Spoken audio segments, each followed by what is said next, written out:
Dan peradaban kita kaum muslimin Islam itu adalah peradaban yang paling tidak habis-habisnya memiliki pembenaran kisah. Kita nggak habis-habisnya kalau mencari kisah itu. Kita punya kisah tadi saya bilang para nabi, Rasulullah, kemudian umat terdahulu, para sahabat ya, lalu kemudian para ulama, para panglima, para penakluk ya, para kemudian solehin. Dari dulu sampai hari ini kisah itu nggak habis-habis. Sampai hari ini pun kisah-kisah yang luar biasa selalu Allah hadirkan di muka bumi. Begitu. Nah, jadi kita perlu ini belajar ini. Gitu. Baik. Nah, lalu kemudian ini adalah tadi sejarah secara umum. Nah, di antara sejarah itu ada kemudian selalu sejarah yang sangat spesial, yaitu sejarah atau sirah Rasulullah SAW. Sirah itu tahu fil madinya apa akar katanya? Ada yang tahu? Sarah, yasiru, siaron. Apa maknanya? Ahwat? Sarah itu apa? Berjalan. Ya, yasiru ya fil mudhari'nya. Siaron perjalanan. Jadi sirah nabawiyah itu artinya perjalanan nabi ya, gitu ya. Jadi sirah nabawiyah itu adalah perjalanan ya nabi ya, Nabi Rasulullah SAW. Begitu ya. Nah, di sini dari semua kisah, dari semua tadi sejarah, dari semua kisah ini adalah kemudian sejarah yang paling spesial dari semuanya. Kenapa coba? Nah, ini alasannya cukup banyak. Saya coba inikan satu persatu ya. Ya. Nah, pertama, ya alasan kita mempelajari sirah, kita semua mengimani Al-Qur'an ya. Kita meyakini bahwa Al-Qur'an itu adalah wahyu dari Allah Subhanahu wa taala, dia kalimat yang paling mulia, begitu ya. Nah, tetapi Al-Quran itu tidak mungkin kita bisa pahami dengan baik tanpa kita mempelajari apa? Sirah nabawiyah. Begitu. Bahkan saya kalau ditanya saran, kalau saya mau pelajari Islam, mempelajari Al-Quran, saran saya yang pertama pelajari sirah. Karena Al-Quran itu turun tidak dalam tertib nuzul. Ya, maaf. Al-Quran kita kemudian baca sekarang, kita mencoba tertib mushaf. Tertib mushaf itu surat pertama apa? Al-Fatihah. Surat kedua apa? Al-Baqarah, surat 3 Al-Imran. Itu tartib mushaf. Itu tartib yang kemudian diperintahkan Nabi. Jadi sebelum Nabi wafat, Nabi memerintahkan kepada para sahabat ya, pada alur Quran itu ada Ibnu Mas'ud ya, ada Muaz bin Jabal untuk meletakkan di sini Al-Fatihah di sini, Al-Baqarah di sini, Al-Imran di sini ya, Al-Alaq di sini gitu. Itu perintah Nabi sebelum Nabi wafat. Dan ini kemudian difahami oleh semua sahabat. Lalu kemudian dibukukan oleh Abu Bakar dan Umar pada saat sepeninggal Nabi. Nah, tetapi sebenarnya tertib nuzulnya apa? Al-Fatihah surat pertama? Bukan. Apa surat pertama? Al-Alaq, betul. Ada yang tahu surat kedua apa? Al-Mudassir, ya Al-Mudassir, kum fa'anzir wa rabbaka fakabbir. Nah, jadi begini. Jadi tertib nuzul itu hari ini kita sulit melacaknya. Kecuali orang memang mungkin mutakhasis dalam ilmu tafsir. Jadi kalau kita mempelajari ilmu tafsir, nah kita tahu tuh mana kemudian surah pertama, mana ayat yang kemudian ini. Nah, tapi itu nggak umum ya untuk orang awam sekarang, itu mungkin bukan suatu hal yang berat. Nah, jadi pada saat kita membaca Al-Qur'an, itu kita tidak akan mendapatkan urutan sebagaimana dulu dia turun. Begitu. Nah, sehingga mungkin akan banyak kita bingung, loh ini tadi bicara ini ya. Bicara di surat ini bicara ini, kok sekarang kayaknya dia malah flashback ke masa lalu gitu kan. Nah, kita nggak dapat ininya tuh, nggak dapat kronologisnya. Maka untuk mendapatkan kronologis Al-Quran, kita perlu pelajari apa? Sirah nabawiyah. Nah, jadi pada saat kita mempelajari sirah nabawiyah, kita dapat itu, oh begini petanya. Ya, dan kita bisa mencocokkan gitu ya. Oh, kalau gitu nanti pada saat itu Ali Imran sedang mengajarkan tentang perang Uhud. Perang Uhud di sini peristiwanya. Di surat misalnya yang bicara tentang Isra Mi'raj, itu benar posisinya di sini gitu kan. Nah, pada saat kita pelajari sirah, kita tahu nih posisinya di mana. Nah, itu membuat ada kenikmatan tersendiri pada saat kita membaca Al-Qur'an atau mentadaburinya. Begitu. Nah, jadi itu yang pertama ya, kita tidak bisa membaca Al-Qur'an dengan baik tanpa mempelajari sirah nabawiyah. Dan ada surat-surat dalam Al-Qur'an tuh dia khusus membicarakan peristiwa tertentu. Contohnya surah Al-Anfal. Terus Al-Anfal ya. Surat keberapa setelah Al-Anfal, ada yang tahu? Surat ke-8 ya. Surah An-Nafal itu hampir semuanya, mungkin semuanya dari awal sampai akhir itu bicara tentang peristiwa apa? Ada yang tahu? Perang Badar gitu ya, perang Badar. Jadi surah An-Nafal itu adalah surat yang kemudian dia turun menjelang terjadinya perang Badar. Begitu. Nah, pada saat kita nggak tahu peristiwa perang Badar, nggak tahu sebab awalnya bagaimana, kemudian itu kan perang Badar itu perang sebenarnya tidak dikehendaki Nabi dan tidak dikehendaki oleh kafir Quraisy ya. Itu perang yang nggak sengaja terjadi. Jadi Allah menghendaki perang itu terjadi karena ingin memberikan hadiah besar kepada Rasul dan kaum muslimin. Nah, itu diceritakan peristiwa-peristiwa itu dengan detail di situ ya. Nah, pada saat kita nggak pelajari sirah nabawiyah, maka kita bingung gitu kan. Nggak dapat kita sense-nya, nggak dapat kita kemudian sebab musababnya, ya kemudian apa kejutan-kejutan itu kita nggak dapat. Begitu. Jadi lain rasanya. Jadi pada saat kita, misalnya mungkin di antara santri ini ada yang surah Al-Anfal, lain rasanya pada saat kita membaca surah Al-Anfal, kita faham peristiwa di balik itu dan kita nggak paham. Itu lain, akan berbeda. Begitu. Nah, gitu ya. Nah, jadi apa ya? Di antara kemudian langkah pertama untuk mempelajari Al-Qur'an itu adalah mempelajari sirah nabawiyah begitu. Nah, Ali Zainal Abidin, ada yang tahu siapa? Cucunya Ali bin Abi Thalib ya, Ali bin Husain bin Ali bin Abi Thalib ya. Beliau mengatakan, nahnu nu'alam magozian Nabi sallallahu alaihi wasallam kama nu'alam surata minal Qur'an gitu ya. Jadi kami ini dulu nih kata si Ali Zainal Abidin gitu ya. Ya, kami itu diajarkan magozian Nabi. Apa magozian Nabi? Magozi apa? Gozah gitu ya. Magozi itu perang ya, peperangan. Kami itu diajarkan peperangan Nabi ya oleh siapa? Oleh orang tua kami, oleh guru-guru kami. Sebagaimana kami diajarkan surah daripada Al-Qur'an. Karena kalau baca Al-Qur'an itu kan para guru Qur'an itu kan dia serius ya. Diajarkan tahsin, ya, ilmu tajwidnya, kemudian maknanya, diajar kemudian tadaburnya, tafsirnya. Kan begitu ya Al-Qur'an gitu kan. Nah, dulu para sahabat atau para generasi awal itu mereka diajarkan tentang peperangan Nabi atau sirah Nabi secara umum itu sebagaimana diajarkan tentang surat dalam Al-Qur'an. Begitu. Nah, ini yang terjadi dulu ya di masa terbaik itu ya. Diajarkan tentang magozian Nabi. Begitu. Nah, tadi saya bilang ya, jadi pintu masuk kita untuk belajar Al-Qur'an, untuk belajar Islam secara umum itu adalah yang paling bagus sebenarnya dari sirah nabawiyah. Begitu. Nah, Ibnul Jauzi itu adalah ulama mazhab Hambali ya, beliau wafat 597 Hijriah. Beliau ini adalah ulama Islam yang paling banyak karya sepanjang sejarah manusia mungkin cuma dalam sejarah Islam, dalam sejarah manusia beliau tuh menulis mungkin sampai 800 kitab tuh 1000 kitab, masya Allah gitu ya. Nah, beliau sangat ini ya sangat kesohor ya. Nah, beliau mengatakan aslul usul al ilm, aslul usul al ilm. Jadi apa? Pokok daripada apa ya? Pokok dari yang pokok itu adalah ilmu, gitu ya.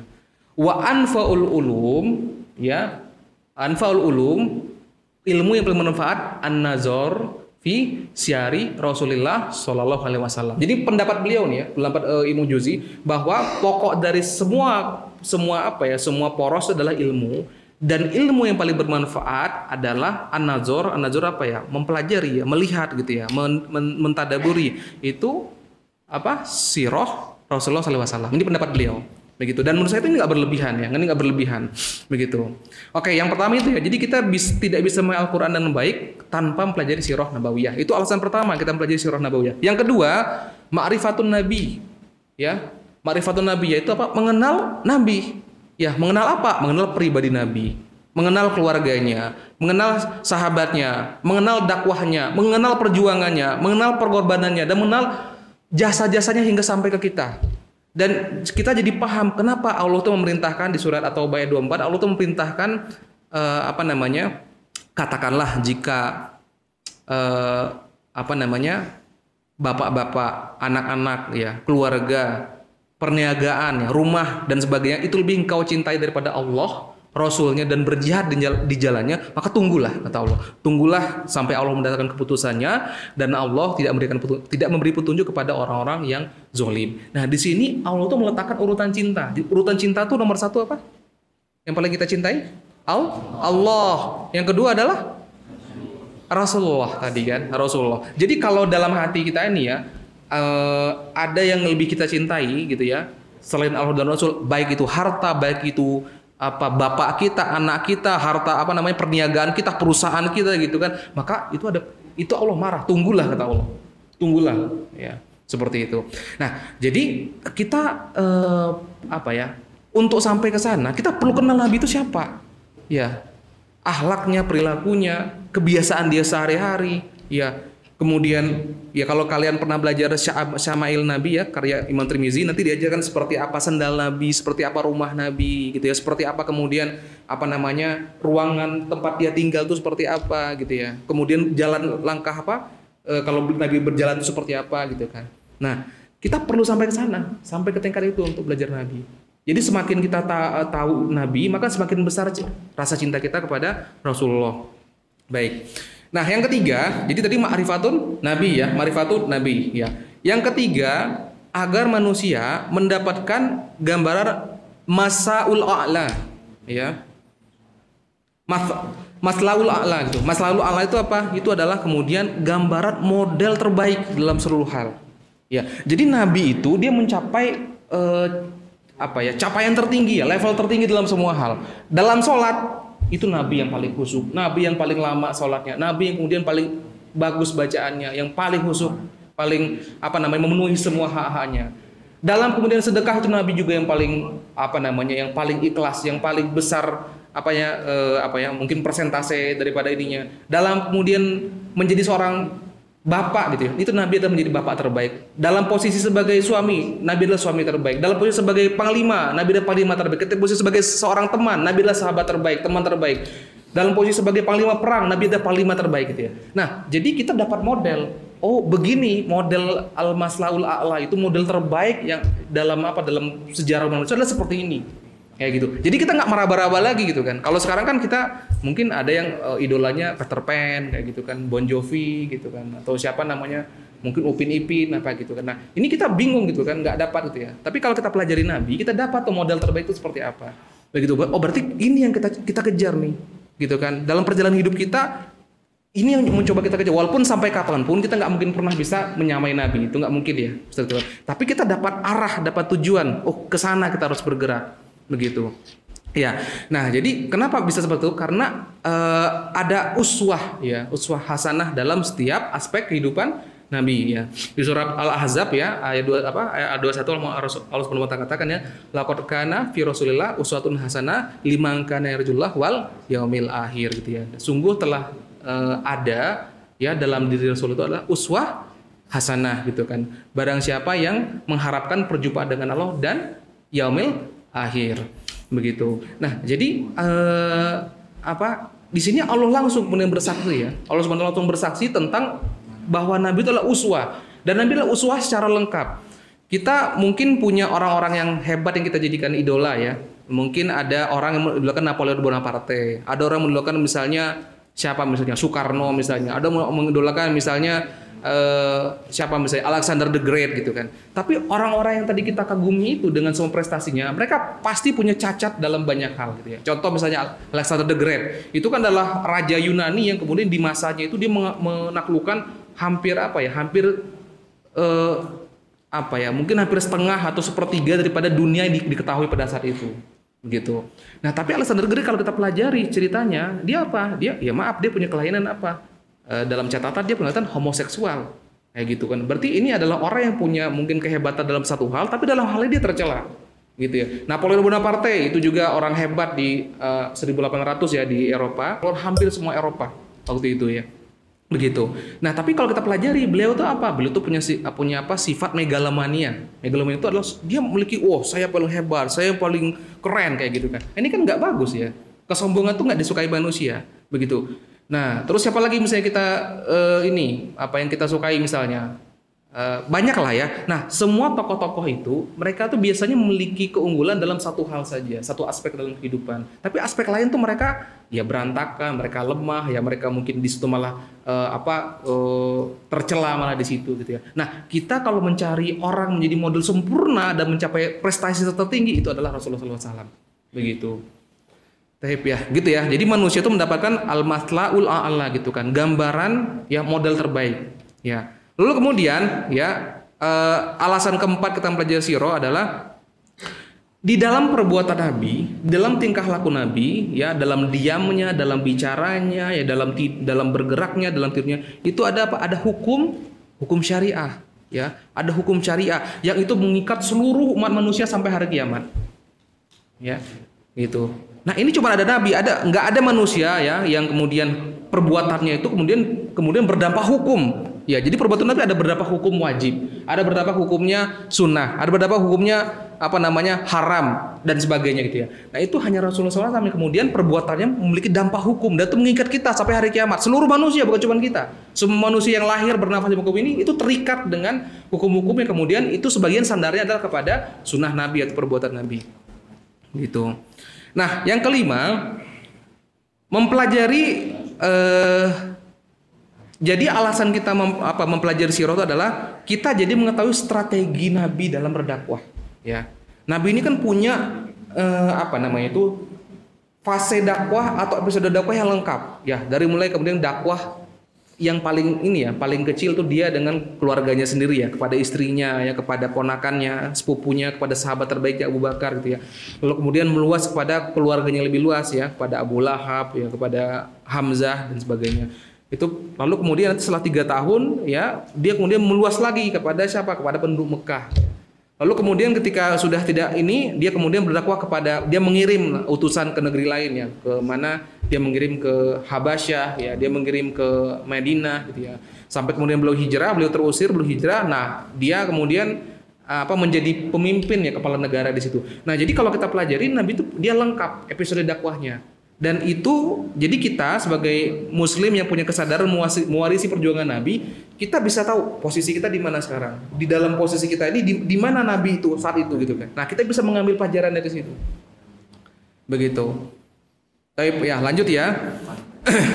Lalu kemudian sirah Nabi dan kemudian ini ya. Jadi Nabi itu kan dalam perjuangan nggak sendiri.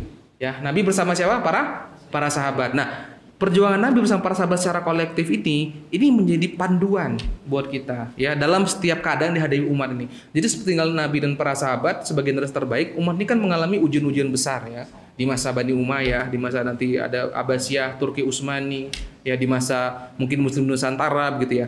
Nah, sirah itu menjadi kita secara kolektif kita bagaimana bertindak gitu ya, untuk membuat Islam ini mulia, jaya, kuat gitu ya, untuk kemudian bisa menghalangi fitnah ya, mungkin upaya untuk menghancurkan Islam dari musuh Islam itu, bagaimana kemudian kita bertindak. Nah, pada saat kita pelajari sirah Nabi dan para sahabat, di situ kita kemudian mendapatkan petunjuk-petunjuk gitu. Baik, lalu kemudian yang ketujuh, mempelajari sirah Nabi itu mengajarkan kita sikap wajar yang sebenarnya. Sikap wajar itu maksudnya bagaimana? Itu kita tidak berlebihan ya dalam menempatkan Rasulullah dan para sahabat, dan juga kita nggak mudah putus asa. Maksudnya gini, ketika orang itu tidak mempelajari kehidupan dari para sahabat, terkadang ini terjadi di sebagian orang. Terkadang mereka meletakkan sahabat itu di level yang kemudian nggak masuk akal, ya. Jadi seolah-olah sahabat itu adalah kemudian sosok-sosok yang nggak bisa kita contoh sama sekali, ya. Seolah-olah kemudian mereka tuh kayak malaikat-malaikat dari langit, begitu. Nah, padahal sahabat itu ya manusia biasa. Mereka bisa berbuat benar, bisa berbuat salah, bisa dapat pahala, bisa dapat dosa, begitu. Nah, pada saat kita pelajari itu Abu Bakar, Utsman bin Affan, ya, Abdurrahman bin Auf, Bilal bin Rabah, Zaid bin Harisah gitu kan. Itu kita pelajari tuh, di antara mereka pun juga ada masalah-masalah, ada konflik-konflik juga, begitu. Nah, pada saat kita pelajari sirah, kita jadi paham, oh ternyata bukan cuma kita doang nih yang menghadapi masalah di keluarga gitu kan, masalah mungkin dengan teman kita masalah di dunia bisnis, masalah di masyarakat. Ternyata mereka juga mengalami dengan semua dinamikanya, begitu. Nah, jadi kita jadi pas kita pelajari serius, kita jadi tahu, oh ternyata mereka itu bisa kita contoh gitu kan, bisa kita ikutin, begitu. Nah, yang itu pertama, jadi kita nggak berlebihan menekan para sahabat. Yang kedua, kita nggak mudah putus asa. Maksudnya apa? Pada saat kita mempelajari keadaan mereka, kita pelajari pada saat fase Mekah, fase di mana mungkin teman-teman adik-adik tahu ya, Nabi pernah mengalami diboikot ya, dan para sahabat selama 3 tahun di sebuah lembah di luar Mekah ya. Di sana kemudian mereka itu saking beratnya keadaan tuh sampai makan daun-daunan, sampai ibunda Khadijah itu wafat itu karena itu. Ibunda Khadijah itu wafat hanya beberapa hari setelah kemudian dilepaskan pemboikotan itu, di mana sudah melemah, beliau sudah sangat lemah dan sebagainya, begitu. Nah, jadi Nabi itu pernah menghadapi kondisi sangat sulit. Kalau kata Syekh Ramdan Al-Buti ya dalam kitabnya Fikih Sirah, selama 11 tahun itu Nabi itu nyaris tidak memiliki ketenangan. Ini kalau versi beliau ya. Jadi selama 11 tahun beliau berjuang di masa Mekah, itu masa yang berat itu nyaris nggak ada masa kemudian tenang secara hakiki. Maksudnya ujian, tekanan itu terus hadir ya, terus hadir dalam berbagai bentuknya, begitu. Nah, jadi kita jadi sadar, oh ternyata posisi kita nih secara personal, mungkin setiap orang nanti punya ujian ya, pasti punya ujian dalam kehidupannya. Ada yang mungkin sangat terpuruk ya karena apapun itu ya. Nah, kita kemudian pas mempelajari sirah, kita jadi ada optimisme. Ada optimisme. Ternyata mereka pernah ngalamin fase-fase yang mungkin lebih berat dari kita. Gitu. Nah, jadi di sini kita punya pegangan yang kuat. Kita punya pegangan, kita punya arah, kita punya panduan, kita punya sikap yang wajar dalam menempatkan ini ya, hidup ya, dan kita kemudian tidak putus asa terhadap apa yang menimpa kita. Begitu. Taib. Nah, terakhir ini kalau ini dari saya, jadi yang pelajari sirah Nabi itu mungkin sama dengan tadi ya, yang tadi kita sebagai panduan, kita jadi punya bahan ya untuk bagaimana kita beriman ya, semua beriman bahwa kaum muslimin ini dalam sekarang memang posisi kita mungkin kurang lebih terpuruk ya secara umum gitu ya dibandingkan peradaban lain, peradaban Cina, peradaban Amerika ya, Eropa, Jepang, kita tuh relatif terpuruk. Tetapi kita punya keyakinan bahwa Islam itu akan memimpin bumi. Ya, kita punya keyakinan itu kan. Tadi saya bacakan ayatnya kan walazi ar-rasul bil huda wa dinat yuzru ala dini kullih gitu kan. Jadi kemudian Allah itu menetapkan Islam ini ya dia akan mengungguli, akan dimenangkan atas seluruh agama dan sistem kehidupan. Itu akan terjadi. Ya, dan dalam hadis-hadis maupun dalam Al-Qur'an itu artinya sebelum terjadi kiamat, itu Islam itu akan tegak kembali di muka bumi dan kemudian seluruh ahlu kitab akan beriman ya di surah An-Nisa 159. Dan kemudian akan terjadi keadilan, kemakmuran ya, kedamaian ya, kesentosaan di seluruh muka bumi itu akan terjadi. Begitu. Nah, sekarang dan itu kan tidak sulap ya, tidak sulap. Ke kondisi yang luar biasa ya, kondisi yang kemudian sangat kita idam-idamkan itu, dia nggak sulap, dia nggak kemudian datang dari langit tiba-tiba. Dia kemudian terjadi melalui proses namanya tadi sunnatullah gitu kan. Dia ada sebab musabab yang membuat itu terjadi. Ya, jangankan kita seorang nabi dan para sahabat sebagai generasi terbaik untuk mencapai tadi dimenangkan oleh Allah sampai kemudian Islam kemudian meliputi Jazirah Arab, kemudian menaklukkan Persia, Romawi, Mesir, ya sebagian Afrika, itu sunnatullah ya, melalui proses sunnatullah. Jadi tidak tiba-tiba. Itu ada kemudian sebab-sebab yang kemudian sebab-sebab kejayaan, sebab-sebab kemenangan, sebab-sebab pertolongan Allah yang dijalani oleh Rasulullah dan para sahabat. Begitu. Nah, begitu juga kita hidup hari ini. Kita hidup hari ini itu kita meyakini akan ada kemenangan bagi Islam, akan ada kejayaan, akan terjadi kemudian rahmat Islam ini akan meliputi seluruh bumi. Nah, maka kemudian kita mendapatkan bahan itu dari mana? Dari tadi sirah Nabi dan para sahabat. Jadi bahasa saya gitu, sirah Nabi itu adalah kemudian bahan kita untuk melakukan restorasi generasi, ya, restorasi generasi dan melakukan restorasi peradaban Islam. Baik. Baik, nah. Oh ya, satu lagi ya. Tadi kan itu ya poin-poin kenapa kita belajar sirah Nabawiyah. Nah, lalu begini, salah satu lagi ya kenapa kita belajar sirah Nabawiyah itu adalah untuk membangun rasa cinta kita. Kan tak kenal maka tak sayang kan gitu kan. Ini benar gitu ya. Tak kenal maka tak sayang. Nah, jadi gini, cinta kepada Nabi ini bukan hal yang bukan hal yang kecil ya. Maksudnya begini, ada sebuah hadis ya, hadisnya begini. Jadi sewaktu itu ada Arab Baduy, ya. Arab Baduy ini orang Arab tapi dari pedalaman, bukan orang kota. Dia dari padang pasir yang nomaden gitu, yang dia berkemah gitu kan. Nah, orang Arab Baduy ini orangnya agak kasar, ya, agak kasar. Jadi kalau misalnya dia datang tuh dia nanya tuh langsung aja gitu. Kadang-kadang dia nanya tuh langsung pakai nama aja, wah ya Muhammad gitu. Itu kan nggak sopan kan, seperti itu kan. Nah, begitu. Nah, tapi sahabat tuh seneng. Kenapa? Karena kalau sahabat tuh kan dia sama Nabi segan. Ya kan, segan. Jadi dia kalau mau nanya tuh kadang takut gitu kan, sahabat tuh kan. Seperti itu. Nah, tapi kalau datang Arab Baduy, nah ini ditunggu-tunggu nih, ini mau nanya apa nih gitu kan. Karena kalau Arab Baduy dia nanyanya langsung gitu. Nah, pernah suatu waktu tuh Arab Baduy itu bertanya kepada Nabi gitu kan. Nah, wahai Rasulullah gitu kan. Dia bertanya, kapan terjadi kiamat? Kayak gitu kan. Kapan terjadi kiamat gitu ya. Nah, Nabi nggak menjawab langsung seperti itu, karena kan Nabi juga nggak tahu siapa yang tahu kiamat, nggak ada seorang manusia pun yang tahu ya, bahkan malaikat pun nggak tahu. Malaikat Israfil itu, ya Israfil yang meniup sangkakala, itu posisinya sekarang itu dia sangkakala itu kan trompet ya, itu sekarang mulutnya itu di trompet, sekarang detik ini itu trompet, dan dia tuh menunggu perintah dari Allah. Dan kapan kiamat turun nggak ada yang tahu. Dia pun nggak tahu. Malaikat Jibril nggak tahu. Jadi nggak ada orang yang tahu tuh kapan kiamat terjadi. Itu benar-benar hanya Allah yang tahu. Nah, balik lagi. Jadi Nabi ditanyakan itu kapan terjadi kiamat. Maka apa kata Nabi? Nabi nggak menjawab. Nabi cuma bilang, apa yang kau siapkan untuk hal itu? Ya. Nah, dia menjawab begini. Dia menjawab, aku mencintai Allah dan Rasulnya. Itu jawabannya. Apa jawaban Nabi? Nah, ini kalau dihafalkan ya, dihafal ini kalimat singkat ya. Kata Nabi, almar'u ma'a man ahabba. Ya. Apalagi almar'u ma'a man ahabba. Artinya apa?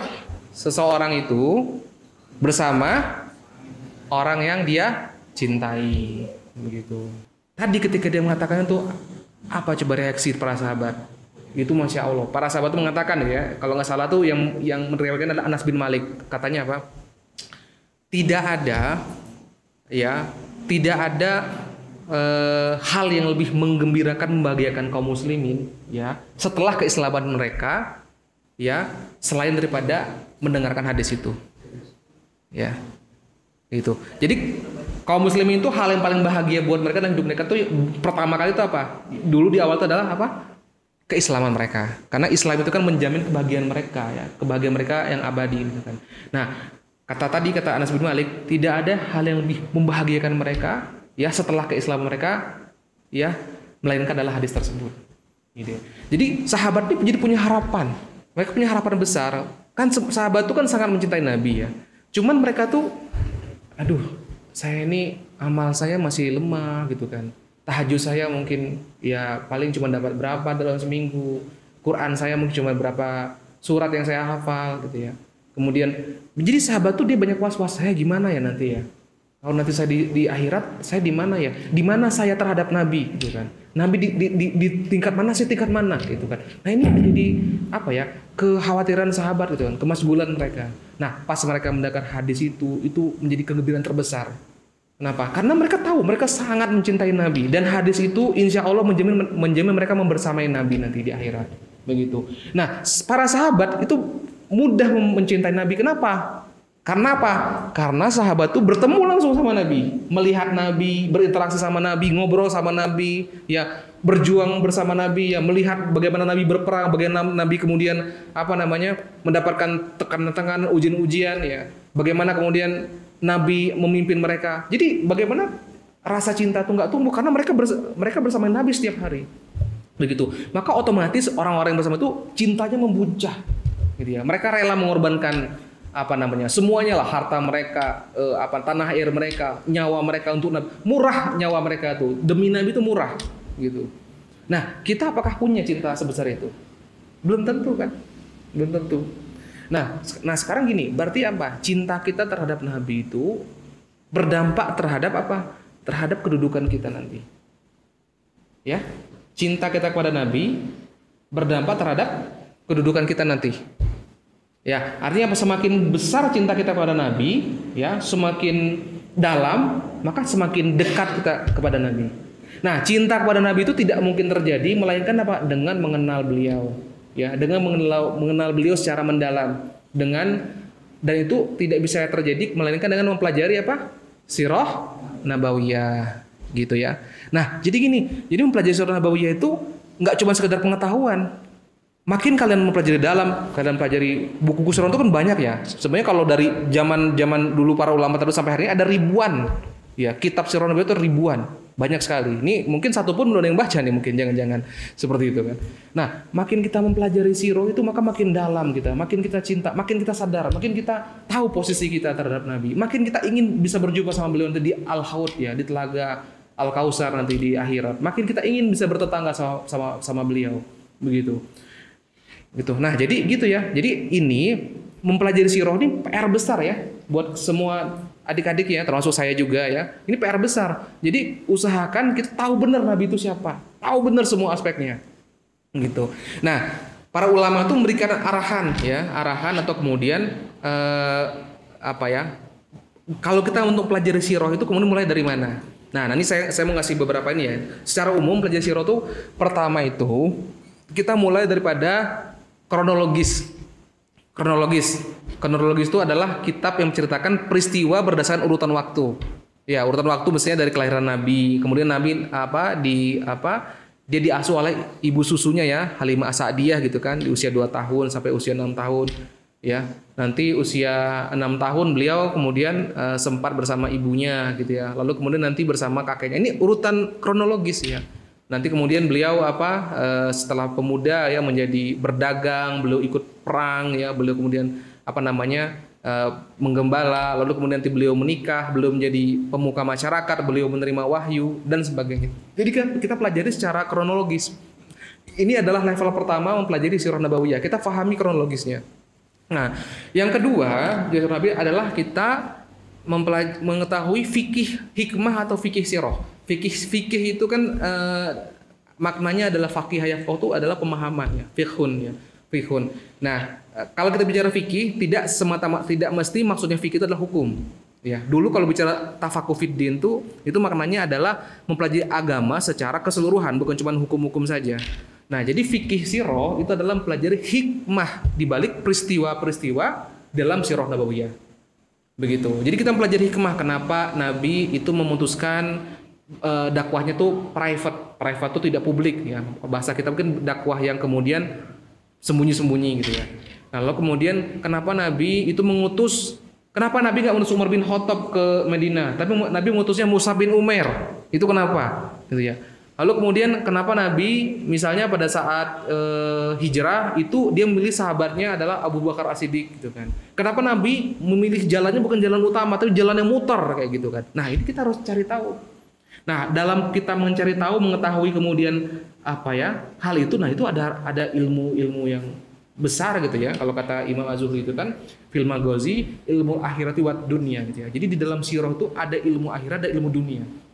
Jadi semakin kita tahu pertimbangan Nabi, alasan Nabi gitu kan, strategi Nabi gitu kan. Nah, maka kemudian ya makin dalam pengetahuan kita. Ya, jadi itu yang kedua ya. Jadi yang pertama tadi adalah mempelajari kitab sirah yang kronologis. Ya, contohnya di pondok kita ada tuh namanya Sirah Nabawiyah karangan Syekh Safiyur Rahman Al-Mubarakfuri. Nah, ini diantara kemudian yang populer yang ada gitu. Lalu kemudian kitab fikih sirah. Nah, fikih sirah kalau yang populer itu kitab dari Syekh Ramadan Al-Buti. Itu ada juga di pondok. Nah, kalian bisa baca begitu. Nah, kemudian yang ketiga, kita masuk ke tematik. Tematik itu apa? Tematik itu adalah aspek kehidupan Nabi dari berbagai sisi. Misalnya begini, Syama'il Nabi tadi tentang pakaian Nabi, tempat tinggal Nabi, Nabi bangun tidur jam berapa gitu kan, Nabi kemudian makannya apa, Nabi kemudian jalan kakinya seperti apa gitu ya. Nabi, nah ini Syama'il Nabi.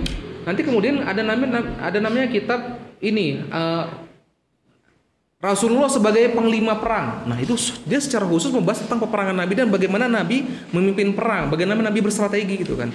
Ada nanti kemudian Rasulullah sebagai seorang bapak. Jadi mempelajari tentang Nabi memimpin keluarga. Nanti ada Rasulullah sebagai apa? Rasulullah sebagai pengajar, Ar-Rasul Al-Mu'allim. Jadi tentang bagaimana Nabi itu mengajar, ya, mendidik, membina, yang membentuk generasi ya. Nanti ada bagaimana kemudian politik ya. Nah, pergerakan dakwah Rasulullah gitu kan. Begitu. Nanti ada kemudian Muhammad sebagai pedagang. Nah, kalian mempelajari kemudian Nabi itu bagaimana sebagai pebisnis, sebagai pedagang. Gitu. Nah, ini banyak sekali, nggak habis-habis ini. Nanti ada kemudian sisi peradaban dalam sirah nabawiyah. Ada kemudian intelijen. Nah, di pondok itu adalah intelijen di masa Nabi. Jadi bagaimana Nabi kemudian menggunakan intelijen untuk berhadapan dengan musuh-musuh Islam ya. Intelijen itu apa? Spionase, mata-mata atau orang yang diutus ke musuh tapi musuh nggak tahu itu adalah spionase. Begitu. Nah, dan ini nggak ada habisnya ya. Jadi ini kayak samudera. Jadi kalau mempelajari seluk-beluk kemudian ini kehidupan Nabi itu yang tadi saya bilang tematik itu tuh nggak ada habisnya. Begitu. Taib mungkin gitu ya sementara ya ini dari saya gitu ya.